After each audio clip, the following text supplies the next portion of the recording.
PTI کی digital presence ہے x کے اوپر، وہ واضح طور پہ منظر عام پہ اب آ چکی ہے. صرف اور صرف لوگوں کو یہ ایک تاثر دلایا جاتا ہے کہ شاید ان کی فالوئنگ سب سے زیادہ ہے اور سب سے مقبول سیاسی جماعت ہیں. تمام تر اکاؤنٹس حال ہی میں بنائے گئے ہیں، نہیں ان کے حقیقی فالوورز ہیں. جھوٹے فالوورز تو بنائے جا سکتے ہیں، باٹس کے ذریعے اپنی ایک انفلیٹڈ میڈیا پریزنس تو شو کی جا سکتی ہے سوشل میڈیا کے اوپر، لیکن حقیقی انگیجمنٹ جو ہے وہ تخلیق نہیں کی جا سکتی. بیشتر ایسے پروپیگینڈا بیسڈ اکاؤنٹس بھارت سے آپریٹ ہوتے ہیں جو کہ بھارتی اکاؤنٹس ہیں اور PTI کو فالو کرتے ہیں. ایک منظم پروپیگینڈا پاکستان کے خلاف کیا جاتا ہے. تحریک انصاف کی سیاست جھوٹ منفی بیانیے کے اوپر مبنی ہے. ہر سیاسی ناکامی کے بعد سوشل میڈیا کے اوپر من گھڑت جھوٹ بولا جاتا ہے.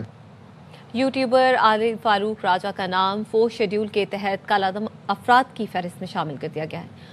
حکومت نے انسداد دہشت گردی ایکٹ کے تحت پابندی عائد کر دی. وزارت داخلہ کے نوٹیفیکیشن کے مطابق ریاست مخالف سرگرمیوں کی وجہ سے عادل راجہ پر پابندی عائد کی گئی. عادل راجہ پاکستان کی سالمیت اور امن و امان کے خلاف سرگرمیوں میں ملوث رہے. ان کے خلاف سوشل میڈیا کے ذریعے ریاست مخالف بیانیے پھیلانے پر کارروائی ہوئی. وزیر داخلہ محسن نقوی اور وزیر مملکت طلال چودھری نے سیف سٹی ہیڈ کوارٹرز کا دورہ کیا ہے. دورے کی تفصیلات جانتے ہیں ذوالقرنین حیدر سے. جی ذوالقرنین.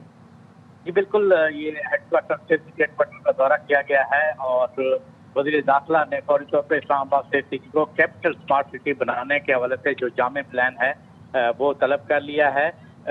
وزیر داخلہ محسن نقوی نے جدید ٹیکنالوجی کے ذریعے امن و امان کے اقدامات کا بھی مشاہدہ کیا ہے اور کنٹرول روم میں اسپیشل چائنیز ڈیسک پر سیکیورٹی سرویلنس کا بھی معائنہ کیا. اس کے علاوہ وہاں پر ایک اجلاس بھی کیا ہے اور اس اجلاس میں شہریوں کے جان و مال کے تحفظ کے اقدامات کا جائزہ لیا گیا ہے. کیپٹل اسمارٹ سٹی پر کام تیز کرنے کی بھی ہدایت کی گئی ہے. وزیر داخلہ کا یہ کہنا تھا کہ ریسکیو 1122 ٹریفک سیکیورٹی اور CDMA کو مرکزی نظام میں ضم کیا جائے گا. کیپٹل اسمارٹ سٹی کے اسکوپ اور دائرہ کار کو پورے ملک تک بڑھایا جائے گا. اسلام آباد کو محفوظ ترین شہر بنانے کے لیے کیپٹل اسمارٹ سٹی منصوبے کو ماڈل کے طور پہ اپنایا جائے گا.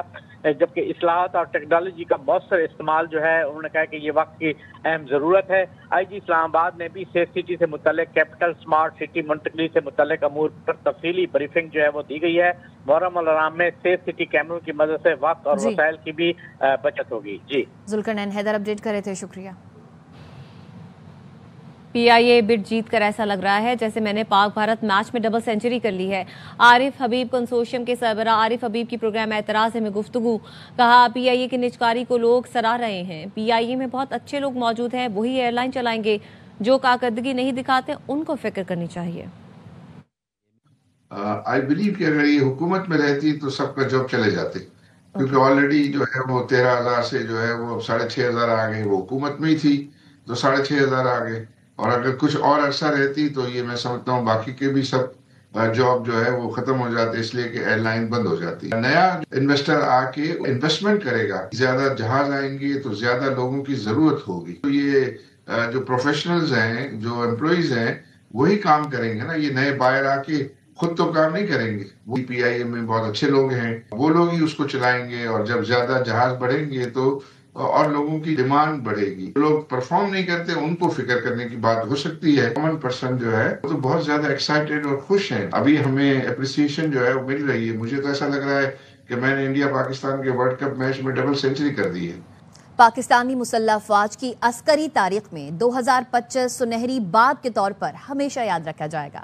مارکہ حق میں جنگی حکمت عملی اور بھارت کو دیے قرار جواب میں پاکستان کی واضح برتری کا امریکی صدر ڈونلڈ ٹرمپ سمیت عالمی لیڈرز نے بھی اعتراف کیا ہے. لائق الرحمان کی رپورٹ دیکھیے. افواج پاکستان کے لیے سال 2025 ہر اعتبار سے غیر معمولی اہمیت کا حامل رہا.